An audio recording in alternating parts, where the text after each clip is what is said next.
America के राष्ट्रपति के पाकिस्तान पर दिए एक बयान की वजह से दुनिया भर में फजीहत शुरू हो गई।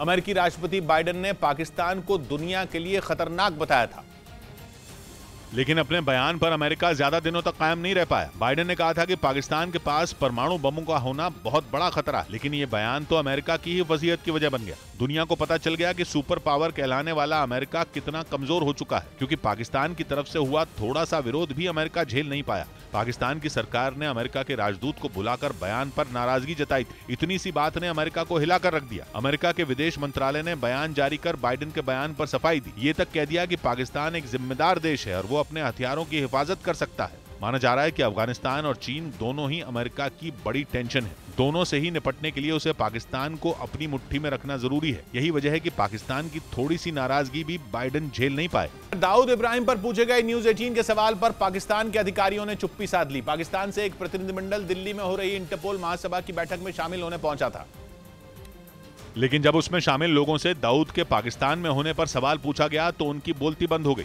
इंटरनेशनल फोरम पे बात मानी जा रही है कि दाऊद इब्राहिम पाकिस्तान में है, कराची में क्लिफ्टन रोड पर रहते हैं। कहा जाता है कि लंबे समय से दाऊद पाकिस्तान के कराची में मौजूद अपने ठिकाने में छिपा बैठा है। प्रधानमंत्री मोदी ने दिल्ली के प्रगति मैदान में इंटरपोल की जनरल असेंबली का उद्घाटन किया और इस बैठक में 195 देशों के प्रतिनिधि शामिल हुए, जहां प्रधानमंत्री ने आतंकवाद के खिलाफ दुनिया भर में एकजुटता दिखाने पर जोर दिया। India has shown willingness to take the lead in any kind of crisis.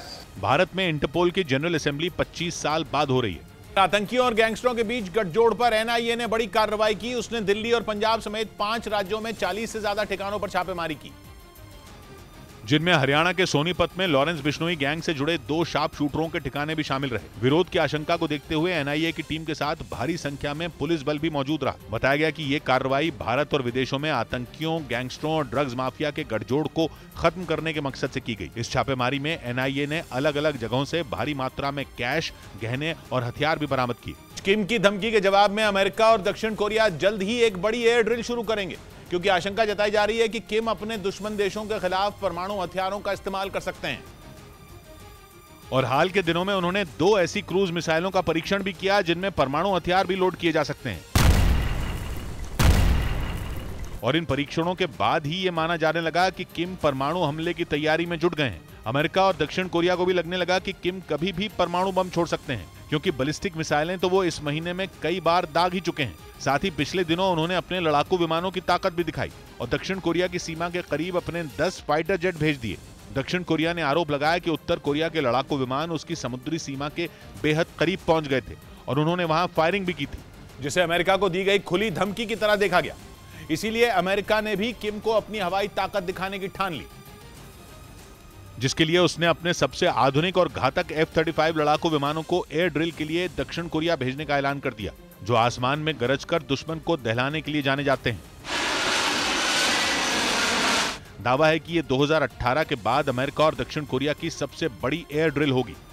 31 अक्टूबर से 4 नवंबर तक होने वाले इस अभ्यास में अमेरिका के करीब 100 विमान हिस्सा लेंगे, जबकि दक्षिण कोरिया के 140 वॉरप्लेन इसमें अपनी ताकत दिखाएंगे। 5 दिन तक चलने वाली इस ड्रिल में अमेरिकी वायुसेना दक्षिण कोरिया को हवाई हमलों के आधुनिक तरीकों की ट्रेनिंग देगी, जिसका मकसद उसे उत्तर कोरिया के खिलाफ जंग के लिए तैयार करना होगा।